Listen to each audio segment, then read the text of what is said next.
Welcome to another special emergency holy sheep dip edition of the Andy Staples Show. This is becoming a very common thing, guys, in the world of college sports. Surely not Kyle, one of our YouTube viewers. Please make this make sense. What are we talking about? Well, unless you've been living under a rock for the last hour or so, USC and UCLA are in talks to join the Big Ten. I've got Scott Docterman, who covers Iowa and the Big Ten for us at The Athletic. I've got Ari Wasserman here. He's been out at Elite 11 with some, future Big Ten quarterbacks. And this is wild, guys. I mean, when Texas and Oklahoma decided to move to the SEC, it was one of those, I thought, okay, we said Texas was never going to join the SEC, and then it happened. Everything else felt on the table after that. I even wrote that the Big Ten should raid the Pac-12. I wrote that last July. And here we are. Scott, you have your ear to the ground better than almost anyone in Big Ten country. What's been going on today to kind of send some tremors out? I guess when you look at what, I know, first of all, that this is probably going to be announced potentially by the end of the day. And I do know that there's some press releases being written. It's just a matter of being sent out. The tremors are that now everybody who is not in either the SEC or Big Ten is looking for a way to get into the SEC or Big Ten or create something of more stability.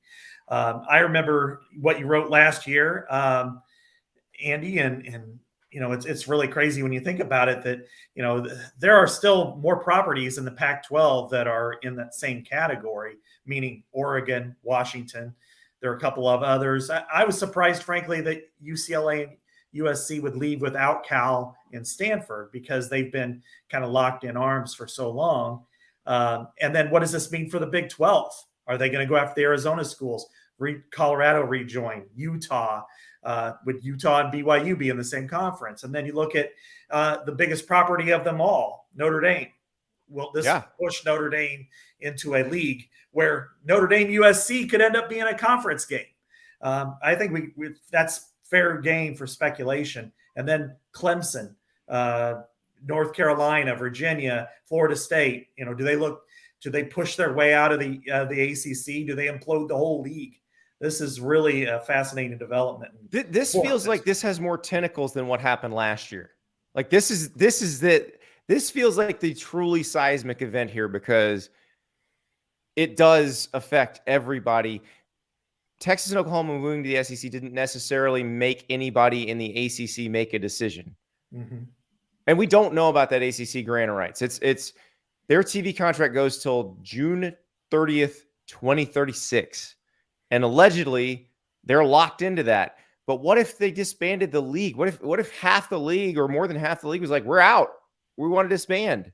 Can you even enforce a grant of rights at that point? Matt Castle, I don't know if it's the former USC quarterback, but I imagine he would have some questions. Yeah. Asked, who's next? Oregon, Washington, the Arizona schools. I think.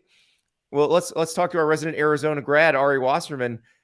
I am very curious about this, Ari, because I would think Oregon and Washington would be attractive properties for the Big Ten, but also the Arizona schools. If you're the Big 12 right now, are you going to offer them like a port in the storm? It seems like you could strengthen yourself by trying to pick up the scraps here. Yeah, like Scott Docterman got the first question and in 36 seconds just reorganize the entire sport, and my head is still spinning because it's like that's kind of what it is right now. And it just, to me, like the entire spirit of college football has always been like the anchor schools that kind of put these conferences in a position to compete at the highest level. And if you don't have one of those anchor schools, then your conference is in danger as a whole. So like now this, to me, if you do that to another conference, that's two of the Power 5 conferences now. And I don't know, maybe Oregon is still an anchor school or Washington's an anchor school, but you take USC out of the Pac-12 and it just seems like now, now that I'm at the Elite 11, we should just, combine the Pac-12 and the Big 12 and call that the Elite 11, right? Or the Elite whatever. Or maybe just like the Big Pacific. That's a pretty good name, right? But I don't know, like how The valuable thing Larry Scott kind of tried to do, but yeah, not really what he had in mind. I don't know. Yeah. We got Max Olson joining us too from The Athletic. And hi, Max.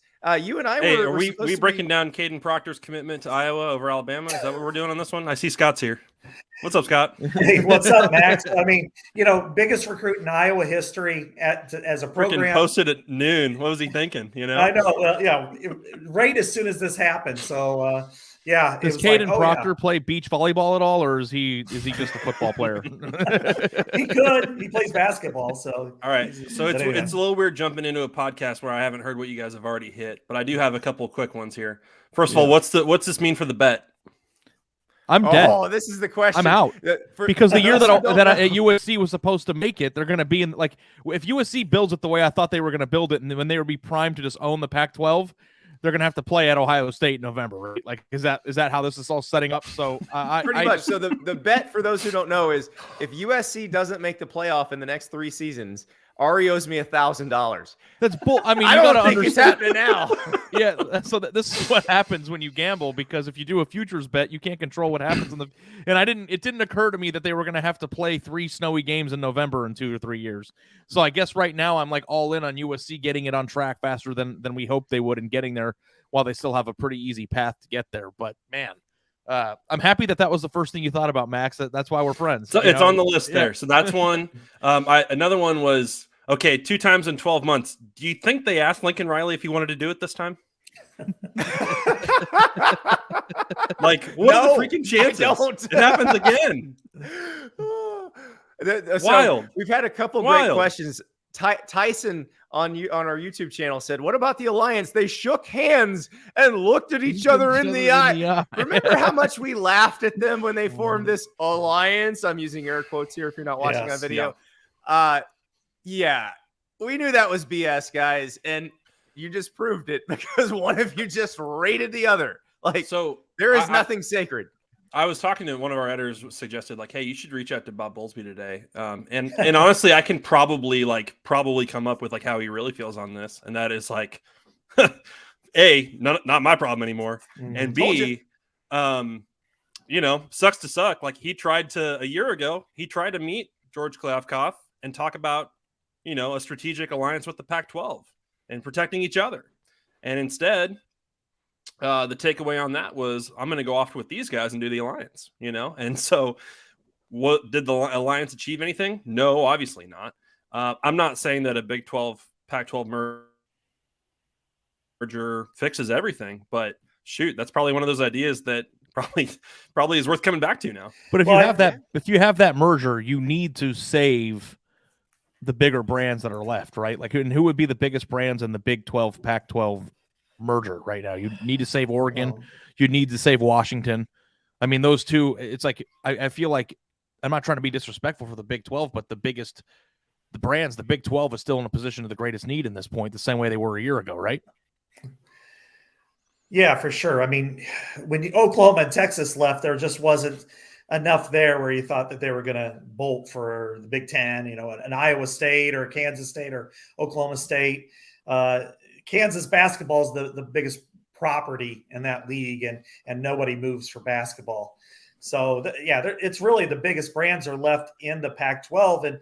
And as we saw with the Big Ten, when it expanded to Maryland and Rutgers, even though the word was out, they did it day after day. They didn't do it all at the same time. They wanted to give each school its day in the sun. So, there's a possibility that maybe I'm speculating here, but there's this possibility that come 5:00 Central Time, USC and UCLA are members. And then at noon tomorrow, it could be Oregon and Washington. It wouldn't surprise me at all. So Chad on YouTube asks, isn't there an academic criteria that schools have to meet to join the Big Ten? Well, yeah, UCLA and USC meet it. I was going to say, I think they're good, but this is who they'd want. Yeah. The AAU institution thing, there's 13 of them in the Big Ten currently. Nebraska got booted right before it joined. UCLA, USC, both are AAUs. Washington, I think my education was mostly during the AAU era, so my degree is still solid, but Oh yeah, no, you're definitely a Big Ten Husker. Max, you're not one of those. I You did guys like a wanna go semester in the down Big the 12. list 12 Huskers. in rank educations, because I think I'm definitely first, right? Okay, Well- so here's the piece of this that if you want to know like what does the Big 12 do? I mean, certainly you have to be, you need to play defense in some ways in terms of you don't want to lose Kansas or other schools from if the Big 10 is going to keep going, right? But I think this is actually a chance. Now it's probably slightly regrettable to have a leadership change right now.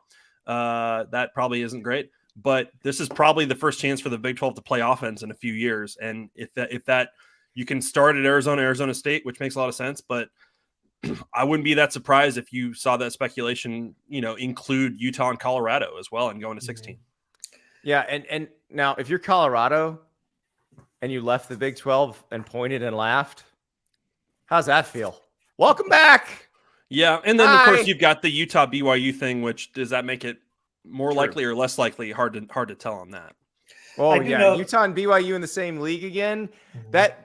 There's never been any strife involving those two in conferences ever. Good, Yeah, good right. Lord. This Well, actually, all so- this is just a long way of making sure that all the most hated administrative rivalries are back together. We're gonna get Oklahoma and Texas. Texas and Texas A&M back in the same conference. Yeah. We get BYU and Utah. Let's just mend some fences and get these guys all back together. Hating each other the right way. The ACC people are nervous about what that means for. What does that mean? Pittsburgh's leaving or West Virginia's coming?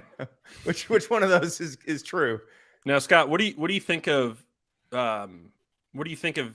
Lincoln Riley and Chip Kelly coming to Iowa City in November? Oh, I think people would love it here. I want to see him hang out with the Dilly Bar guy in Minneapolis at Huntington Bank Stadium. I mean, That's where I really want to see it. Bit of an adjustment. I'm sure you can do some scheduling stuff to try and make that a little bit easier for the West Coast schools to not have to come out and play in the snow. But I mean, you can't totally avoid it. I'm excited for UCLA, Maryland. UCLA Rutgers, man, the coast to coast battle. I'm sure they'll come up with a trophy for it. That's it. Scott, you're our resident trophy game expert. What new trophy games do we create out of this? Oh, I think some sort of train. For the Transcontinental Railroad, you could put something like Rutgers UCLA or something like that. No. Let's, in honor of the Big Ten's new TV contract, which is going to be even richer now. It's the Dreamliner Trophy. It's not the train. They're taking the luxury accommodations in the sky. If the Concorde still existed, it would be the Concorde Trophy. That would be great. Maryland and USC. What would be there? You'd have a turtle and a Trojan. So you just have the T trophy and they hold a big T, I guess, at the end of it. I don't know. Fear the Tommy. Wow. So for folks who didn't like any of this to begin with, this has got to be the nightmare scenario, because what we have here, and we said this last year, where the SEC and the Big Ten were forming their own orbits. They're getting too big and they were forming their own orbits because they're too rich, too powerful compared to everybody else. And it was going to suck off other programs into their orbit. Now we're seeing it. And I know people say, "Oh, well, this means 4 super conferences." No. There's 2 super conferences. It's just a matter of when it reaches its final form, and I don't know when that's going to happen. But this feels defensive. Well, the LA Times is reporting that USC instigated this move, which you're never going to hear that a conference instigated the move, because that would allow the members of the old conference to sue. But for the Big Ten to then say, "Yes, let's do this," it's a defensive move, because Ari and I, we talked about this on the podcast probably 2 weeks ago. We had a question from a listener about if there were an SEC super conference, who'd be in it. And we said, would Ohio State say, we think more like you guys than we do like these guys, so maybe we'll go. Everybody acts like that's so far-fetched. It wasn't. And that's why the Big Ten is doing this, to make sure its name brands want to stay in the Big Ten and that they feel like it has the best future. One of my fears, kind of when the divisional structure was put in place, was the top-heavy nature, not necessarily competitively, because other than the championships, it's been fairly even in the regular season, but in blue blood status and priority, it tilts so heavily to 3 programs in the East that at some point, if they become, we can actually live without the rest of the league and be okay, then that's what would eventually split it up. So I think in some ways, yes, this is a really good defensive issue, but, kind of circling back to the alliance discussions, I think at first that served as a counterweight to the SEC, and it served its purpose there. But back in January, there was heavy discussion. The Big Ten was going to drop to 8 games to move into an alliance matchup or 2 alliance matchups every year. Then once they started negotiating with their media rights partners, they realized our property is so much more valuable than either one of theirs, and it makes no sense whatsoever. I mean, last year, there were 72 games that hit 3.5 million viewers. 32 involved the Big Ten, 31 involved the SEC. But, there were only 9 in the Pac-12 and 4 in regular season action. And the ACC had 0. Scott, they shook hands. Yeah, there was nothing signed, was there? Just like everybody asked at the time. There's another one I want to get to, but another fallout of that I find interesting. But Eli on the YouTube channel has another really interesting thought, because Eli's thinking like a TV programmer. I like that. I think Eli's got a future in this business. Any chance we get big after dark? Purdue UCLA kicking off at 10:30 p.m. Eastern time. Bring it on. There's another. I love that. There's another piece of this. I don't know if you guys have hit on it already, but I think today's news probably blows up the playoff conversation. Yes, because that's what I was going to get to. Why would these leagues now agree to anything other than at-larges? Right. The Big Ten no longer needs to be They're in the same boat as the SEC. SEC now. They're not going to agree to auto bids for conference champs. So the ACC, which was the leading instigator in blocking the proposed plan. Now, the Big Ten was involved in blocking it too, and I think we kind of know why now. But the ACC was saying, well, we got to have these guaranteed spots. There was going to be a guaranteed spot for the ACC champ because the top 6 conference champs were going to make it. And the ACC probably could have still been one of the top 6 conferences. Now, the ACC is thrown further into chaos and further into doubt, because if I am Clemson, if I am Florida State, if I am North Carolina, if I am Virginia Tech, NC State, I'm looking at this and going, what's the future for us here? What is this? And if they're stuck together till 2036, they're going to be real mad at each other by the end of it. No question. I mean, the revenue part of it, they've fallen behind anyway, but now you're going to see, I mean, the Big Ten has not officially signed its media rights agreement, which you would expect now that they've added the second biggest market in the country, which means they have 5 out of the top 7 within its footprint. That number is going to be astronomical when compared to the ACC. And now the Pac-12 and Big 12 are way, way behind, and they've got to figure out a way to catch up very quickly. So the ACC is going to be in defense territory, and I can only imagine that that there is going to be a lot of conversation about probably getting into the SEC simply and fighting the grant of rights in court, because they just can't. Individual schools can't afford to fall behind, or it's a whole generation of being left in the back. Right. Clemson and Florida State would make a lot of sense in the SEC. I think NC State and Virginia Tech also would. North Carolina and Virginia make a ton of sense in the Big Ten. Mm-hmm. And I know people hate when we talk like this, when stuff like this happens, but guys, it's the only reasonable response. Yeah. Texas and Oklahoma moved last year. USC and UCLA are moving now. Like it's happening. Let me ask you guys this. And I don't know if I'm like 25 steps down the line. Max, you always get really excited when I do this. You're already like leaning Ohio forward. State recruit California better now? I think probably not. But if we get to a point, and I saw somebody on Twitter like create fake schedules of like what super conferences would look like, does it entirely shift like what we view as a successful season for these teams? And like, are we like because I saw a question here about the Big Ten and the and the SEC expansion and what it means for the playoff discussion. And it's just like, Are teams going to be more like NFL teams now, where you just try to go 8-3 or 12 and or 9-3 and win your division or win your conference, and the top 4 teams just get to an advance, and like the entire idea of like perfection and having to be undefeated, because like we're going to get to a point if these conferences happen where it's going to be impossible to go undefeated or to only lose once, the way it kind of is in the NFL right now. 10 games basically. Yeah, the best teams in the country, I think maybe in 5 years might be 9-3. If it gets to that point. I'm very curious, like if that shifts your like appreciation of the way that college football is consumed right now. Well, I know you always look at that anyway. in terms of, does that make the games matter less, right? Does it make the big games matter less? Yeah, I have, because I always kind of thought that college football had a playoff feel to it when there were close games in the fourth quarter in the middle of the year. And like now, if teams are just, playing, like if Alabama's schedule has LSU, Texas, Oklahoma, Texas A&M, Georgia, and Alabama on it, and just like how could you possibly expect them to not lose 2 or 3 games? Even the best teams in the country are going to lose 2 or 3 games, which then kind of numbs us to the importance of losses. But also, you can't hold these teams to a standard of perfection anymore.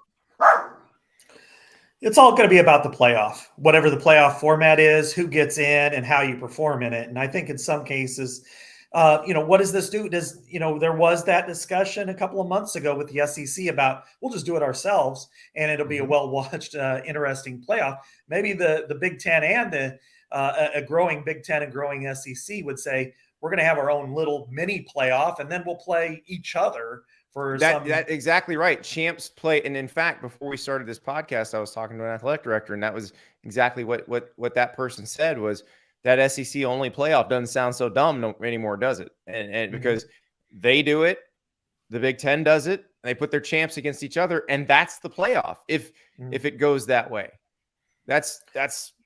I mean, I don't think that's good for the sport necessarily, because I would like it to be a more national proposition.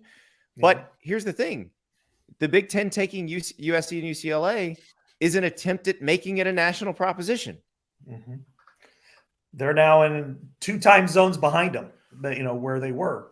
So yes, I think that's, and this all kind of comes back in some ways to the Big Ten's championship week proposal in 2020 during the COVID year, where they were trying to match up, and that's kind of lived, and it's kind of been really fascinating. But maybe that's something that is incorporated as these leagues get bigger and we see rivalries shrink up, that maybe the last week of the year before the playoffs, it's like, hey, we're all going to figure out a different matchup and play it somewhere. But I think the possibilities are endless. But to me, the one school that's the most fascinating going forward is Notre Dame. What does this force Notre Dame into? Hey, we've got to go to a conference, and the ACC just doesn't look that welcoming anymore. And if it's going to a conference, it would be the Big Ten. It'd be the Big Ten. It'd be the Big Ten, and hey, you could see conference games against USC and Michigan with regularity. I mean, sign me up. That way they don't lose a big rivalry. And there's like multiple ways to look at this too, of just because, everybody in the past year who has been the anti-NIL and all this stuff think that the sport is being ruined now that there's a monetary influence with the players, right? And it's like, you really got to think big picture here of like the monetary influence that's actually shifting the sport probably in a more dramatic way. And it's been shifting it for 40 something years. Yeah, basically decades. More than that. Since the Supreme Court decision. And the question is not the one last year, but the one in 1984. Does the regular fan like where this is headed? And I would argue that they probably don't. I would say that the ones in the SEC and Big Ten love it, and I would say that the ones outside of it don't. I think there's a fear about NIL and how it could alter the competitive level among schools. But I would say that if this is becoming a divide and you're in one of the 2 have conferences, you've got to be excited. I mean, here in Iowa, there's an excitement that, okay, you go out to play in the Rose Bowl stadium, more than once every 30 years, Well, what does that mean for an Iowa Iowa's a level above like a Purdue or a Minnesota, at least recently. Mm-hmm. What does that mean for them in comparison to, say, an Oklahoma State now? or an Oregon, if Oregon doesn't wind up in one of these. I still think Oregon might have a shot. Washington might have a shot if the Big Ten wants to do more. But what happens if say the best of what's left in the Pac-12 merges with what's in the Big 12, and that's a league? I mean, well, Iowa is going to be a much wealthier program than any of those. And I don't know if you guys already hit on this, Scott. Like, if the Big Ten were going to 20, what do you think like the wish list should be? I think you start with Notre Dame, and I think then you go with Oregon and Washington, two programs that generate more than $90 million a year. So they're in the same footprint financially as Nebraska, Iowa, and Wisconsin. And then, what's that put you at? 19-ish. Then, hey, maybe it's Virginia and North Carolina. I think they would make a great pairing because of their AAU institutions. You cover kind of the upper South that way. You're already in the Washington, D.C. market. You're in North Carolina and getting into Charlotte. I mean, I think you'd be pretty happy there. But that would be to me. I'm not saying you're wrong. It's just so crazy to talk like this, right? Because it's just like it's not. By the way, Andy, are there any? I assume there are no. Like, obviously, last summer we confronted this reality that no, Oklahoma doesn't have to take care of Oklahoma State and bring them with on anything. Right. Is there any dynamic to that with any of these Pac-12 schools? Well, I think whether it's Oregon, Oregon State, State, UCLA would have been. Yeah, I was going to say, isn't UCLA kind of in that category a little bit? I think UCLA is getting taken care of by USC here. I think so. I would assume Stanford and Cal are a pair. Mm-hmm. But I am curious. I don't know about the Washington schools. Does the rest of the Pac-12 kind of pair off now in some ways, just the way it's set up? Well, have you guys thought about the most valuable, I don't know, Scott's more of a guru when it comes to how much money each program generates and stuff, but just the sexiness factor of the programs that remain that aren't in or either joining the SEC or the Big Ten. What are the most attractive ones left? Is Notre Dame the most attractive one out of all of them? You've got Clemson, you've got Miami, you've got Florida State, you've got Washington, you've got Oregon, you've got North Carolina, you've got Virginia Tech. Am I forgetting anybody massive there? No, let me. David on the YouTube channel says if it's about money, Cal and Stanford are in the number 6 TV market. That doesn't mean anything. Columbia is in the number 1 TV market. It's about how much of the market you command, and Cal and Stanford don't command much of it. So that's not the issue. It's what Ari is talking about. What brand carries the most weight? Mm-hmm. It's definitely Notre Dame. Isn't the idea of the local television market dead too?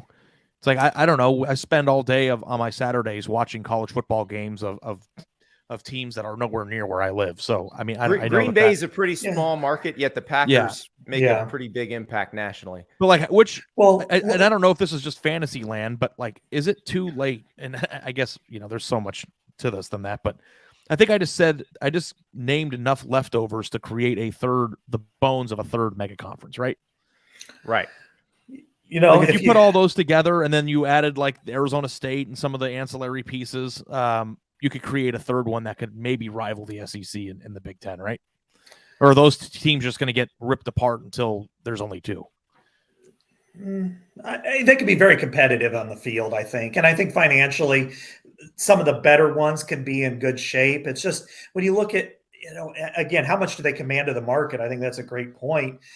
You look at Philadelphia, for instance. Temple is not the most popular team in that market. Collegiately, it's Penn State. And so Penn State kind of gets that market, which is one of the 5 biggest or 6 biggest in the country. Out west, Washington dwarfs Washington State in revenue.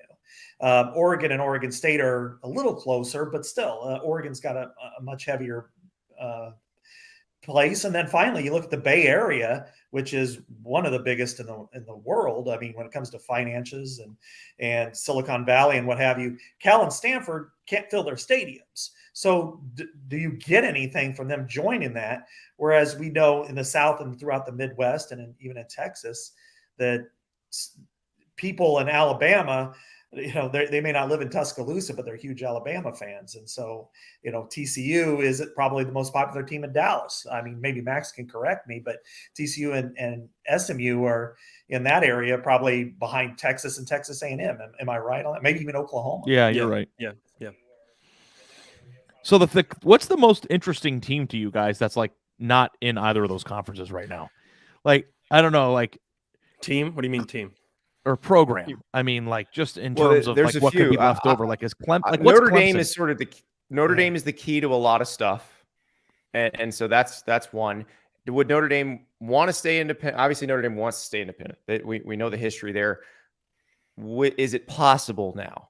I think that's the question. Oregon is interesting to me, and then the schools that take football very, very seriously in the ACC, Clemson and Florida State and Virginia Tech. What do they want to do? And the ACC has been one we've just not talked about it because we said we think that grant rights is strong and that they can't get out. But everything feels completely different now. Mm-hmm. Mm-hmm. You know, could you see a alliance necessarily with the ACC? I know I love that. We're going back to it, baby. Okay, Laugh this man out of the room right now. All right, alliance. We'll go with the bowl parlance and go alliance to coalition. You say coalition between maybe among the ACC, Big 12, and Pac-12 leftovers. You know, if it's, let's say, 2 more Pac-12 teams leave, could they all kind of work together, or is that ship sailed and is the Big 12 ready to, hey, we're on poach mode now? Well, then I guess that's the question. I'll come back to the analogy I used earlier. So do you guys look at this right now I know it's probably too soon to know truly, but do you guys look at this right now? And when you talk about those other 3 Power 5 leagues, are they in a situation to play offense, or are they in a situation to sit back and see who's leaving? So I think the Big 12 should be playing offense right now. Mm-hmm. I think they first of all, they have the flexibility to do it because they have a TV deal coming up. They do have new members coming, but they're not there yet. And the Pac-12 grant of rights expire sooner. Mm-hmm. Exactly. So they can get those people in and say, hey, look, we can make something happen. And this is the part that scares you for the ACC. And Max, you just wrote about Brett Yormark, the new commissioner of the Big 12. And golly, welcome to the business, buddy.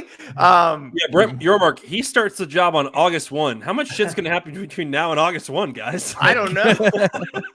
He may need to start a little sooner. God. But so let's say they got that the Big 10 didn't invite Oregon and Washington, and I still am not out on that idea. But let's say the Big 10 does not invite Oregon and Washington, does not invite the Arizona schools, does not invite Cal and Stanford. If you're the Big 12, do you just say, come on, come? And then the TV deal you make might be better than the ACC's at that point. Mm-hmm. Right. Yeah, I mean, without Oregon and Washington. No, I'm saying if Oregon and Washington are in that bunch. Okay. I thought you meant if they went. Okay, yeah, I would have disagreed with that. I'm not closing the door on the Big 10 taking those 2, but they got to figure out if they're not going, they got to figure something out. Yeah. I think if you're the Big 12 right now, you have your eyes on 6 schools and you're willing to settle Utah. for 4. We got to get Utah too. What I would do if I'm the Big 12 is, yes, if Oregon and Washington are free agents, you have the contract signed 5 minutes ago, or at least drawn up. If not, if they go to the Big 10, let's say, then I think that the Rocky Mountain area schools, the Arizonas, Colorado, and Utah, you invite them, and then you become a 16-team league, and then it shows stability. I think it's already going to be even by itself a fantastically fun league. Right. Cincinnati. I mean, there's going to be some fun ass games. But you throw the Arizonas and Colorado and Utah in because that assumes Oregon and Washington are off to the Big 10. Yeah. Well, as a 16-team league, I like that league, and I have no problem with that league's champ making a 12-team playoff as an automatic bid. Yeah.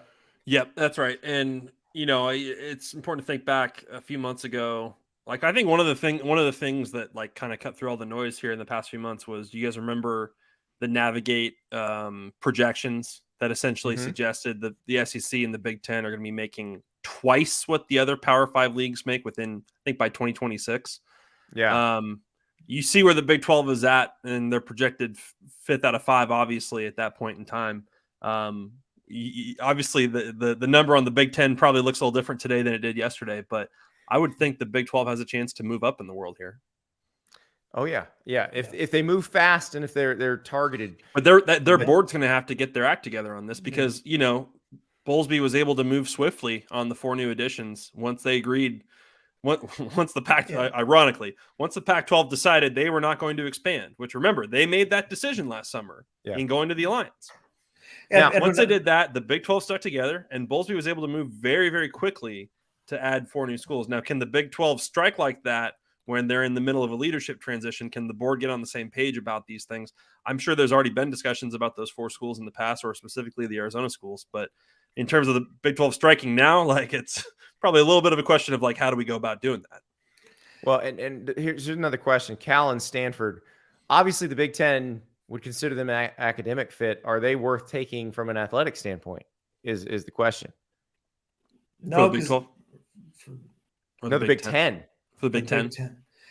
Only if that's the only way you can get the Los Angeles area schools, then you would, because otherwise you've got 2 more mouths to feed that are really financially on the same level as a Maryland and a Rutgers. That's what I was going to just say. Like, didn't the Big Ten already whiff once? I think I don't know. Like maybe Rutgers and Maryland are like the luckiest schools on the face of the earth right now for finding their way into a conference that was. I got a golden ticket. Yeah. Yes, it is very very Willy Wonka. Negotiated about like television markets at a time where those were important. Now, like 2 or 3 years after they signed in the Big Ten, it no longer became important. Now they're in the Big Ten as the Big Ten becomes 2 super conferences. Like, they are the 2 luckiest programs in the entire college world, I think. But doesn't the Big Ten, Scott, and you correct me if I'm wrong, have to be very careful about that happening again? And do you think they learned from that? Yeah, because those 2 teams, when they were added, I think you probably remember it too, Ari, is just there wasn't a lot of support for that among the fans or even the administrations of schools. It was all a business move. 100% it was. And even with Maryland, there wasn't a lot of interest in going to the Big Ten. In fact, I had officials tell me from the Big Ten that, they could roll out the balloons and stuff for Rutgers and for Nebraska, but not for Maryland because the fan base was not interested in that at that time. And I think if you're looking at what does Stanford bring from viewership, from butts in the seats, because they do share up to 30% of their home gates with the league and among the schools, they cycle it out. Cal and Stanford just don't do that. I mean, they're in a different tier, and they're probably, if you were to start over today, you look at a Northwestern or a Vanderbilt, and they're probably in the same type of boat. So, yeah, I think they have to be careful. If you're going to add for a reason, and obviously UCLA and USC do that, and that's why if there's 2 more coming, you got to go with the heavy hitters, which is Washington and Oregon. Hey, Max, if you're the commissioner of the Big 12 right now, and we're going to assume for the time being that Washington and Oregon are still on the board, who is the first program that you're calling? It's funny. You keep saying this like it's like it's teams and programs, but it's still schools. We're still making these decisions on. What schools. did I say? No, but I think Ari's right. Well, no, it's just easy to talk about this stuff like teams. it's fantasy football. Yeah. Well, that's what we're doing. That's what they're doing. It is. No, certainly. Certainly, you have to find out what is Oregon planning to do here, and what is Washington planning to do. Like that that totally makes sense. I was gonna. The more we talk through that, I'm just like I'm wondering like so today. From now till the end of the day, like what is George Klafkoff supposed to do?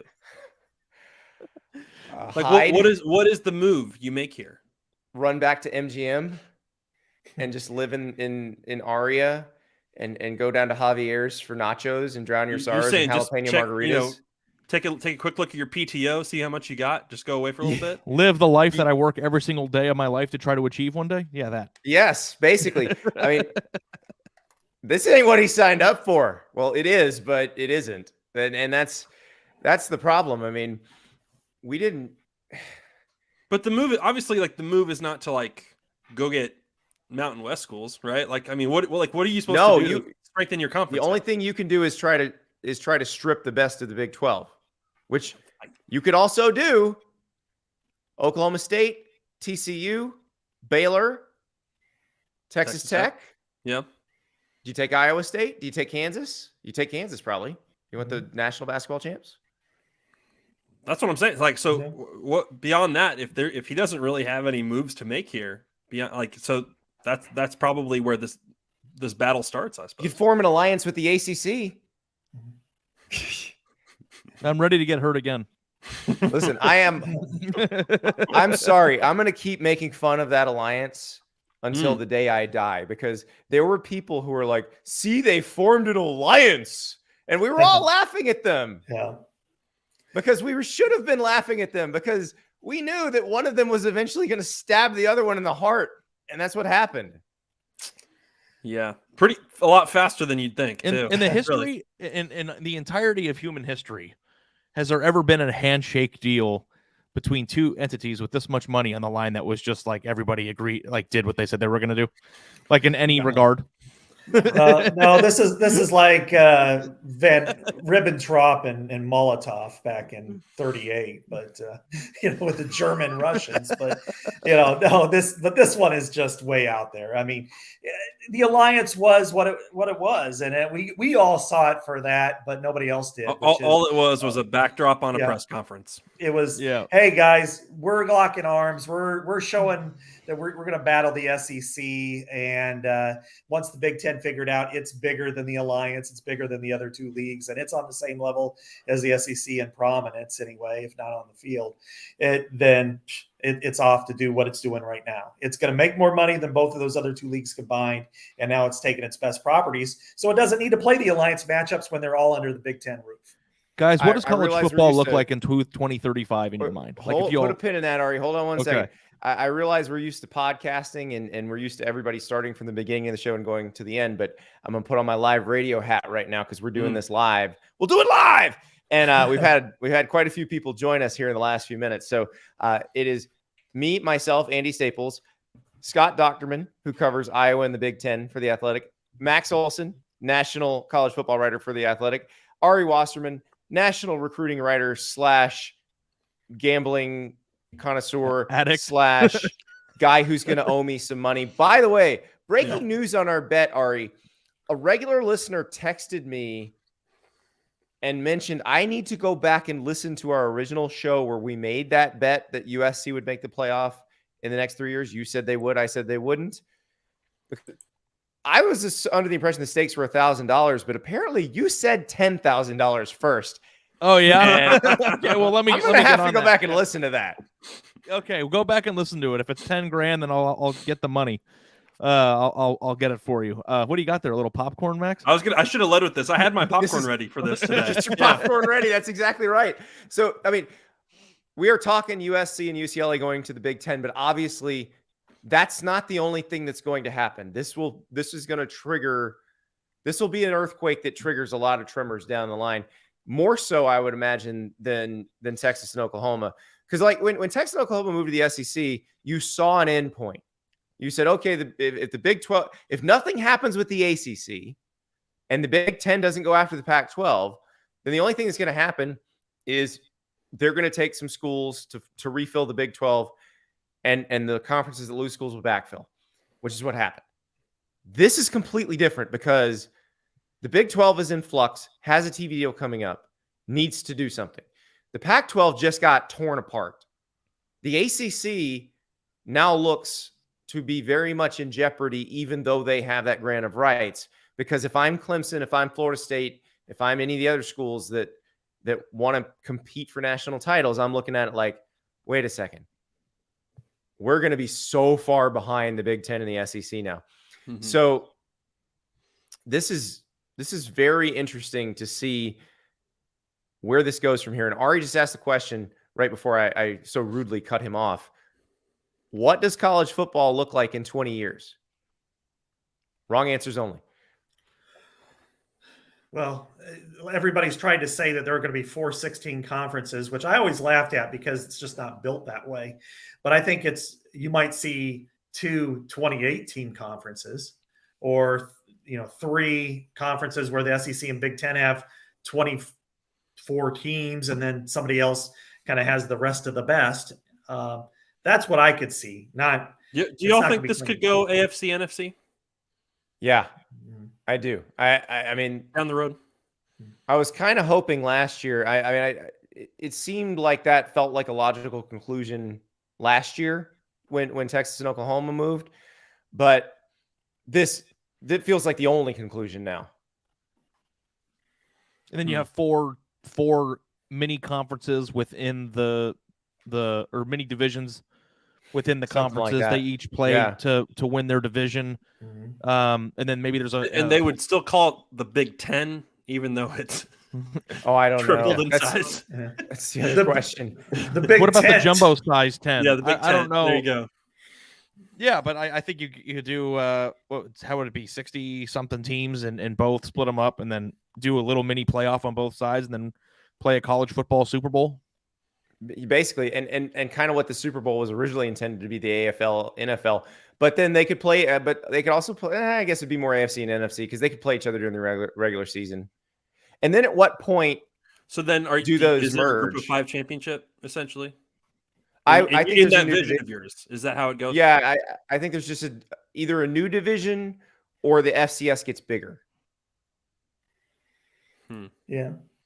Well, there's not a whole lot of difference. I mean, if we're talking group of 5 in FCS, the upper level of the FCS is every bit as good as the G5s. I mean, North Dakota State could probably compete in the Mountain West and win it with regularity. And there's a handful of Especially schools with in the that extra league. scholarships. Yeah. If they were You up guys to ever 85. Fear that as things get bigger and logistics keep becoming a nightmare, because we haven't said this on the show, but like, is there going to be a 9 a.m. kickoff when USC plays at Maryland? Like the logistics of it is going to be a tough thing to handle. But like, do you ever wonder, like, are rivalries and things that we love about the sport going to slowly but surely start falling because it's just logistically going to be a nightmare? Well, yeah. I mean, that's the whole point. No, of we've all already this. seeded the geography piece of this. Yeah, long and the ago. geography is what it is. But I just mean, like, you make an AFC, NFC. I don't know how you preserve all of the rivalries that already exist in a new world like that. No, I That's mean, all. here's the thing. It's not going to be that. It's going to be something completely different. And this is the part we kept talking about, because we would come up with these wacky ideas about how this could work and how this would all fit together. But all those wacky ideas were to try to preserve something that didn't look exactly like the NFL. It may be that this looks exactly like the NFL, which, listen, the NFL is the most popular sport in America. So I get that, but I don't know that the same people will want to like it. And it will be, I don't know if it will be as popular. Maybe it will. Maybe I'm just, chicken littling it. But I do think part of what makes college football fun is the fact that it is a mess, that it is non-standard, that it's asymmetrical, it doesn't fit everything.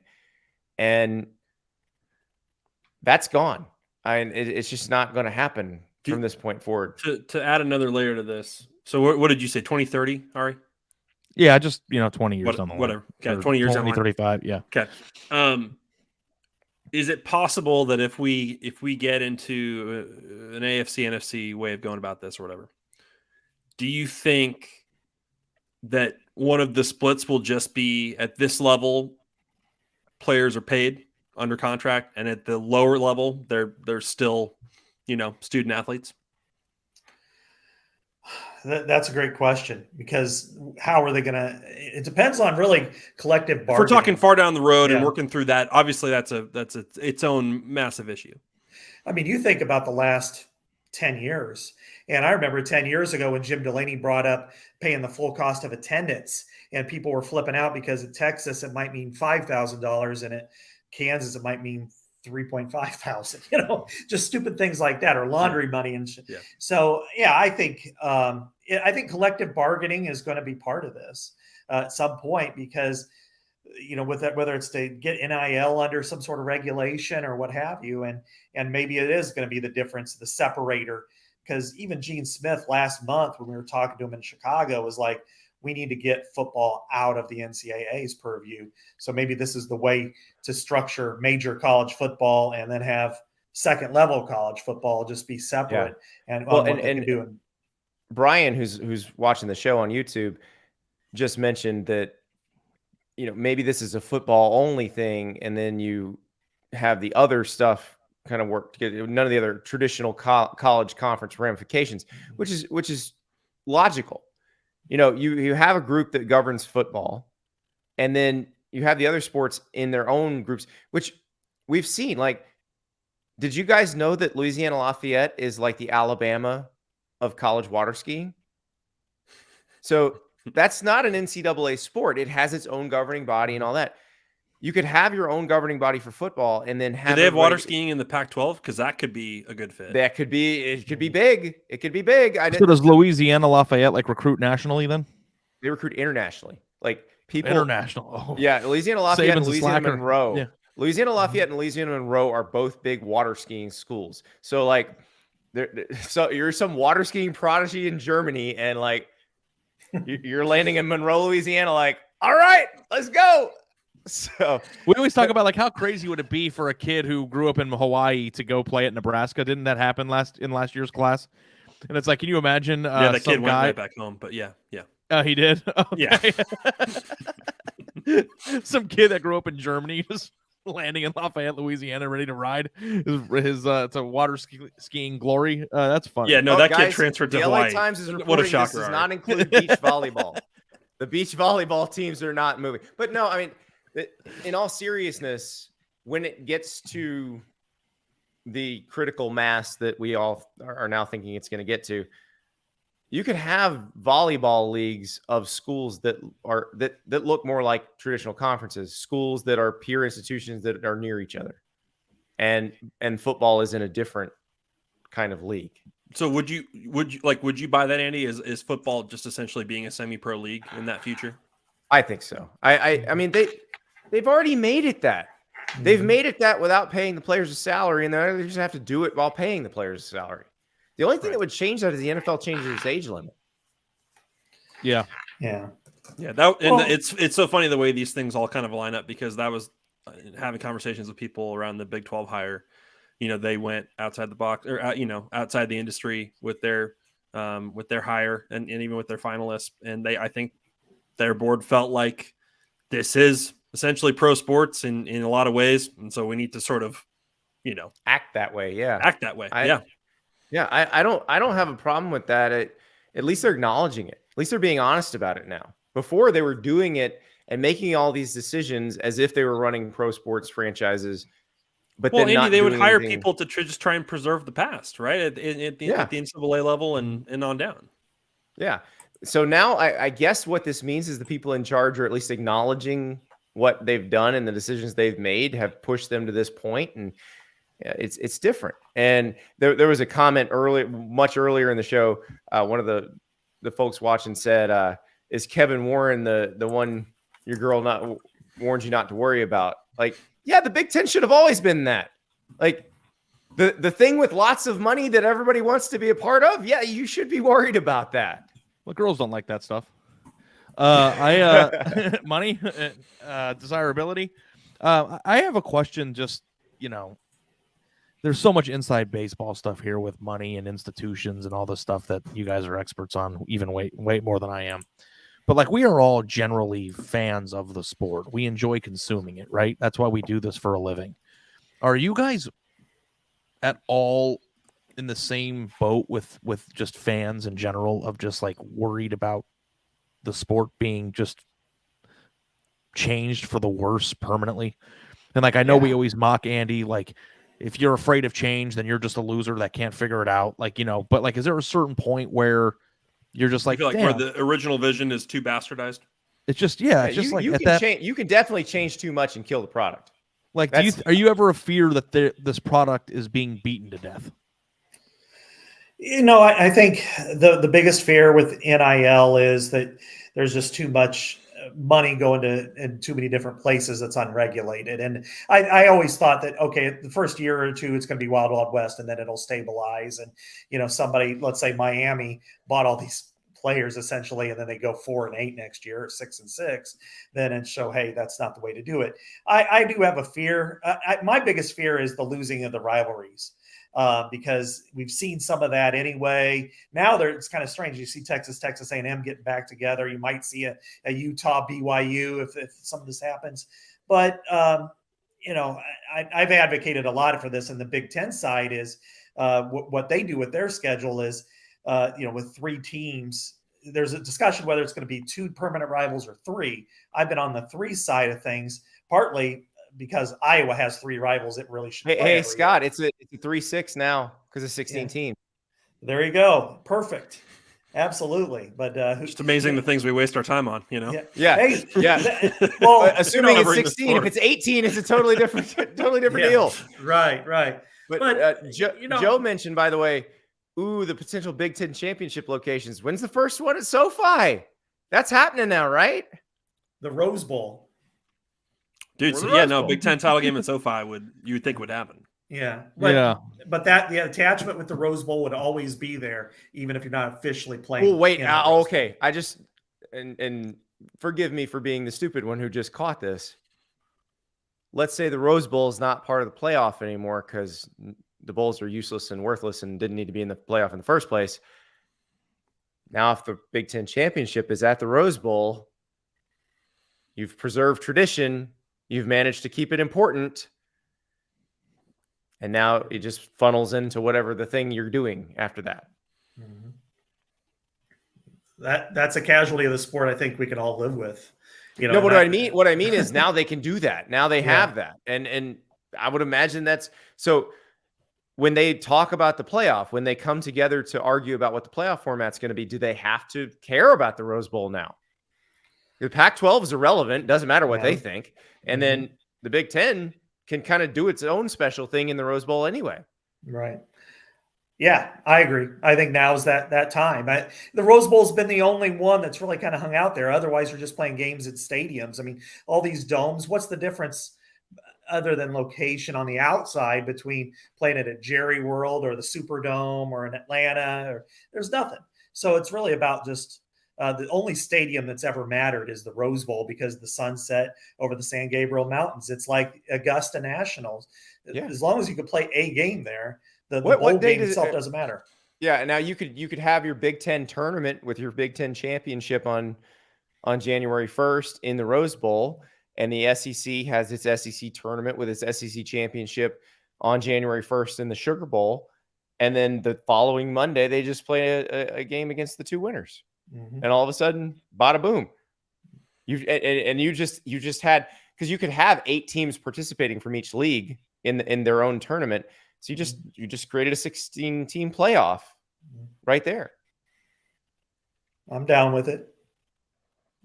Ari, I'm still thinking about your question. I think it is probably a good question to ask right now. Like, do you guys think, like, if right now, if you were Jim Phillips or George Kliavkoff or Brett Yormark, do you think the response to this right now, if you were putting a statement out tonight, is probably a combination of this is bad for college athletics and additionally, like, we are open for business? Yeah, how do you do that? Like, I don't even think you can say that this is bad for college athletics part because you've all been a part of it. Like Jim Phillips was an AD in the Big Ten when they set these wheels in motion years ago. Like they've all been party to this. And now George Kliavkoff, I don't think he should put out a statement. I told you what he needs to do. Like Aria, Javier's, jalapeno margarita, chips and salsa, fetal position. Like that in that order. That's what I would do if I were him. But you have. Could you imagine if like a commissioner just said like I quit? Oh, I lost USC and UCLA. I quit. Yeah. And the ACC would be fine, I think. The ACC was the had its own death match with the Big East, and won. It took Virginia Tech, Miami, and Boston College wanted Syracuse at the time. Then when that was starting to fade, then it took Syracuse and Pitt. So yeah, there's really no room to cry about. And then part of the reason why Maryland is in the Big Ten is because when everything was going on with Penn State and Jerry Sandusky, they went after Penn State. And I think there was a little bit of vengeance in Jim Delaney to say, all right, well, we're going to take one of your charter members then, and which is why they propped up Maryland. And Maryland still owes the Big Ten $120 million. It borrowed up to the point of being a vested member for its first 6 years until it became a vested member. It's about to be able to make those debt payments when the new TV money starts rolling in. Exactly. I was going to say, I think they'll be fine in the long run. In the long run, yeah. Yeah. Man. I just thought I was going to drive to a high school football field and just watch some recruits today, guys. I was on Are vacation. you going to talk to Malachi about playing in the Big Ten? Yeah, I'm going to try. Max and I like were going to be talking about the 2009 Big 12 championship game today. We were going to be doing a rewatch party episode. We were so excited. It was going to be brilliant. It was going to be so much fun. Man. And here we are. It was simpler times, Andy. It was 2009. 3 hours ago. And it was, it 3 was hours going to be ago 2009 game in which we were going to talk about a conference title game between Big 12 members, Texas and Nebraska. And of course, months later, Nebraska would meet with, or soon after, Nebraska would like meet a with month Jim later, Delaney, they're meeting with Jim Delaney. Yeah. we would set all this craziness in motion, Yeah. This is one of these days. One of these days, the day will go according to plan. so Mac Brown CM waving his agent, finger. One. Too much concern about the ACC's deal to 2036. ESPN owns the ACC and the SEC. They could rearrange things any way they want. Not exactly, because if you're North Carolina or Virginia and you would be headed to the Big Ten, you're not worried about how they get rearranged in the ACC and the SEC. So that's the weird part of this. That is a legitimate concern, and we don't know how that's going to shake out. We have no idea if that thing got challenged, what would happen, or if there would be enough schools that wanted to be left in the ACC to challenge it. Well, and there's like so many. I was going to bring up there's so many levels to this story now that I don't even really know if I have the bandwidth to engage in the whole what does this mean for ESPN and Fox and all that, Andy? But you think that dynamic has changed now too? Well, suddenly you have more inventory in the Big Ten, and you're about to do a TV deal. Yeah. Do you add? Because we knew obviously the Big Ten deal had reached a certain juncture in terms of Fox getting a significant most part of of it it. stuff. Yeah. Yep. Yeah. So if you're Fox, you no longer have to pay for the Pac-12. Now, maybe you're paying for the Big 12 and getting what the good of what's left of the Pac-12, but you don't have to pay for the Pac-12 anymore. So you can pay the Big 10 that. And also, the assumption was it was going to be a split between Fox and ESPN. But now you can add a third or fourth package because you have so much inventory. And do you throw a package at CBS or NBC? Do you throw a package at Apple TV Plus or Amazon Prime? Like a 1 game a week package? Why not? I mean, the options are limitless at this point. Depending on whether the Big Ten flips the coin and goes with CBS or NBC. If it's NBC, or if NBC is left out, and the Big 12 grabs those 4 mountain area schools, and then you have BYU and Texas schools in there, that's a perfect night to end with after Notre Dame. You could play Arizona at night against Utah or Texas Tech or whatever. So, the Kliavkoff is in really a dangerous situation, because if you're left with Cal, Stanford, Oregon State, and Washington State after this, I don't even know what you do at that point. I mean, the biggest issue I think here is I'm afraid there aren't going to be very many games to kick off at 11 Eastern that have over-unders of 77. So that's let's hope that they figure out a way to preserve that. Because you remember, it's not that long ago that there was this whole big noon kickoff issue, and all the certain schools just being like, "Hell no, we're not doing that." Well, now we know when USC and UCLA will be doing big noon kickoff when they're in Columbus and Ann Arbor. Hey, Oregon had to do it last year and won. Yeah, without some of their best players. So didn't that feel like a long time ago, Ari? We haven't. When you think about everything that's changed in my life since then. Yeah, it does. We haven't talked about the games yet. God, you're right. USC Michigan's a conference game. Somebody texted me a tweet that got sent out a couple hours ago by some guy named Harrison. We're 2 years away from Lincoln Riley blaming a 6-hour plane ride for a 20-13 Friday night loss on the road to Rutgers. Totally. Oh, Has USC 0-17 in their last 17 Friday night games? By the way, they always seem to lose sent those to games. Pullman. Landis tweeted that. Thank God, Corvallis on a Friday. The Big Ten finally has good fish tacos. Big Ten Media Day in Las Vegas. There's a lot of. But Scott, what's the How is that going to play among the Big Ten members, you think, Scott? Going to California? Obviously you're only talking about USC and UCLA playing what do you think, four or five home games a year? Yeah, 4 or 5 if they continue the 9. In conference play. So in terms of how they rotate, who makes up those 4 to 5? It's really going to depend on how they go Maybe about they it. keep expanding, right? Maybe that kind of solves the question a little bit if you've got more West Coast schools. Yeah, I mean, if there's 18 schools then in the Big Ten, how do you do the rotations or whatever? Do you pick, everybody get 3 rivals and then just kind of cycle through everybody else? I think if there's one school, to me, Max, you could tell me more, but I think Nebraska would be really excited about this because, Nebraska's been an odd fit to some extent in the Big Ten. They've made some inroads with maybe Iowa and Wisconsin as being semi-rivals, but now there is more of a connection. There's the Calibraska recruiting that they've so wanted to get a part of that didn't really work, but still. But got a guy fired, but yeah, keep going. Yeah. But they played these teams before a non-conference action. I don't know. I think, maybe Nebraska decides, hey, we'll sign me up for a annual rivalry per se with UCLA or USC or even both, and where you're playing in California every year. And then that loosens up a Minnesota to play somebody else with more regularity. And maybe it's just Iowa on Black Friday that's the one they play every year. Yeah, Nebraska has done home and homes with both. In the last 20 years, they've done home and homes with USC, UCLA, Washington, and Oregon. And I'm probably forgetting more. So, yeah, I'm sure they're fine with it. Do equipment bus drivers have to leave on Tuesday? Yes. The price of gas better be different in 24. It is the Big Ten will be able to afford all that diesel. It's a 41-hour drive from LA to Piscataway, 2,754 miles. Throw it all in the Dreamliner. Eric Decker asks, can we call the USC versus Michigan State game the battle for Greece? So you've got the Trojans versus the Spartans, both of which famously lost.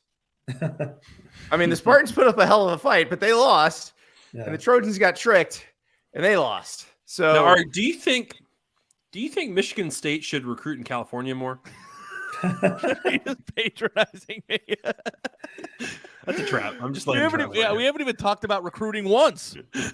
Okay, there will be a time and place for it. Let's talk about it now because listen, if I'm any school in the SEC or the Big Ten.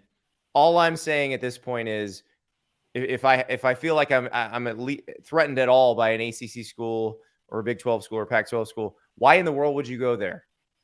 Those leagues are falling apart. Do you think it's going to be harder it's already hard. Obviously, it's already hard. Is it going to be harder for the California kids to want to stay home? Oh, I think they probably want to go now to USC or UCLA. If you're going to be playing in Ohio State, Penn State, Michigan, playing in some impactful games rather than going to Corvallis or Pullman or wherever, and they're going to be on TV. They're going to be still going to West Lafayette, Scott. Although that's not a place I'd want to go this year, particularly.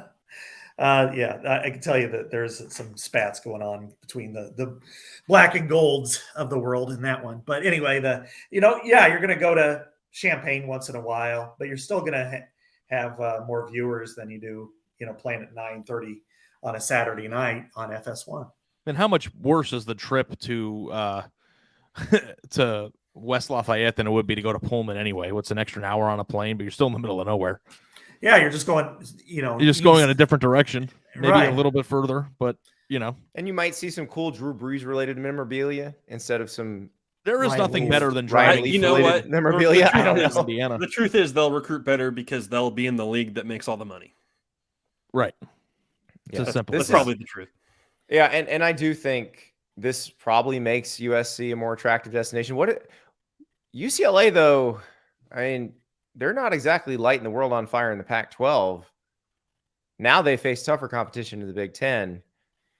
Now, UCLA's never seemed to be that concerned with whether they're incredibly successful in football. So I don't know if that matters to them. But this definitely is an interesting one because they are in a good place. They're going to be making a lot more money now. They've had their financial issues. Under Armour bailed on their deal with them. And They had to deal with all that stuff. Yeah. Now they're going to be getting a pretty steady paycheck. Does that elevate them as a football program, or do they just kind of stay right where they are? I think you look at Maryland as the example. Maryland's had the same type of financial issues and is in a populated area. And if they have the right coach and they're in Southern California, and now especially if Oregon and Washington don't join the Big Ten, then I think it has a chance to separate itself in California, because USC not only recruits California, but more nationally. They could be more the California recruiting giant. And I think that they would be in great shape. And then I know this is primarily a football issue, but the hardwood, Pauley Pavilion and Indiana basketball and some of the other teams, that would be awfully fascinating as well. Well, this is hard to forecast, obviously, and probably futile, but like, Scott, do you think that the Big Ten would just move on to making its next deal? You know what I mean? Whether it's the next Pac-12 schools or the Big Ten, or like, do you think this will settle down for a little bit, or do you think Big Ten's like, should we just continue to operate like this ain't over anytime soon for the Big Ten?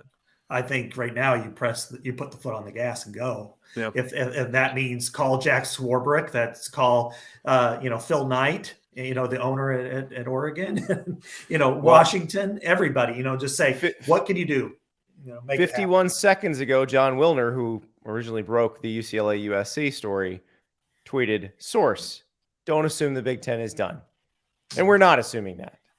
No, Oregon, we're not. Washington, we're watching you very closely. I'm doing I'm pointing at my eyes and then pointing at you guys thing. This podcast may or may not make it up tomorrow morning. We'll see if it's still the podcast for Friday when it comes out. You better hit publish on this. We got to wrap this and hit publish as soon as possible before it's all totally wrong. This feels like a very good time to wrap things up. This may not be the only one of these we do today. I'm just going to say it right now. Like, I don't know about you guys. I know we all have to go talk to some people, do some writing, that sort of thing. I may be seeing a couple of you again. Just saying. Big Ten after dark, baby. That's right. Guys, it's going to be a wild next few days. Happy college football offseason. We'll talk to you later. All right.